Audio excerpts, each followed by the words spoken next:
गोरखनाथ मंदिर के सुरक्षा कर्मियों पर हमला करने के आरोपी अहमद मुर्तजा अब्बासी के विदेशी कनेक्शन खंगालने की कोशिश की जा रही है और इसके लिए एटीएस के साथ साथ केंद्रीय एजेंसियां भी मुर्तजा से पूछताछ कर रही हैं। वहीं मुर्तजा के पिता मुनीर अब्बासी ने जो बात एटीएस को बताई है उसमें भी तस्दीक की जा रही है। आपको बता दें कि मुर्तजा की रिमांड आज खत्म हो रही है, जिसको लेकर उसे आज गोरखपुर की अदालत में पेश किया जा रहा है। एडीजी कानून व्यवस्था प्रशांत कुमार ने कहा है कि उसे कुछ दिन के लिए रिमांड पर लिया जाएगा और वहीं पूरे मामले की गहराई से जांच के लिए एनआईए की एक टीम ने भी मुर्तजा से एटीएस मुख्यालय पर पूछताछ की है। अगले ही एक दो दिन में एटीएस अपनी रिपोर्ट गृह मंत्रालय को भेजेगी, जिसके बाद फैसला होगा कि इस केस को एनआईए लेगी या नहीं।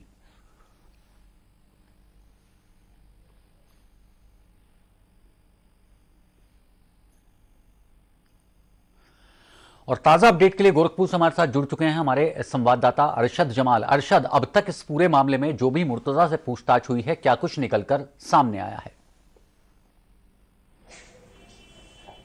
देखिए, जिस तरह से देखा जाए आज एक हफ्ते की रिमांड जो है वो पूरी हो रही है, तो ऐसे में मुर्तजा को आज गोरखपुर कोर्ट में पेश किया जाएगा कुछ देर बाद। ऐसे में देखा जाए जिस तरह से जो धाराएं लगाई गई हैं उसको लेकर बातचीत होगी और कई धाराओं पर लेकर कहा जाए एटीएस अपनी बातें रखेगा और कहीं ना कहीं कस्टडी को बढ़ाने की कोशिश करेगा। जिस तरह से एक के बाद एक खुलासे हो रहे हैं मुर्तजा के साथ साथ उनके माता पिता से भी जिस तरह से पूछताछ हुई और जिस तरह से विदेशी कनेक्शन और खास करके हनी ट्रैप के मामले को लेकर जिस तरह से जो उन्होंने अपने खाते से सीरिया में रह रही लड़की को ट्रांजैक्शन किया है, वो कई अहम सबूत जो है धीरे धीरे निकल कर आ रहे हैं। तो ऐसे में एटीएस कोशिश करेगी कि और भी रिमांड में लिया जाए ताकि मुर्तजा से और भी चीजें मालूम की जा सके। खास करके उनके पिता से जिस तरह से बातचीत चल रही है कि पिता बार बार इस बात का उल्लेख कर रहे थे कि उनका बेटे की तबीयत खराब थी, काफी दिनों से वो बीमार था और वो इस तरह के संदिग्ध मामलों में वो संलिप्त नहीं था, लेकिन उसको लेकर खुद एटीएस ने उनके पिता से पूछताछ की है गहनता से और कहीं ना कहीं जिस तरह से देखा जाए साक्ष्यों को जुटाने की कोशिश की जा रही है। खास करके मुर्तजा को जो महाराजगंज से लेकर नेपाल लेकर गया था लड़का,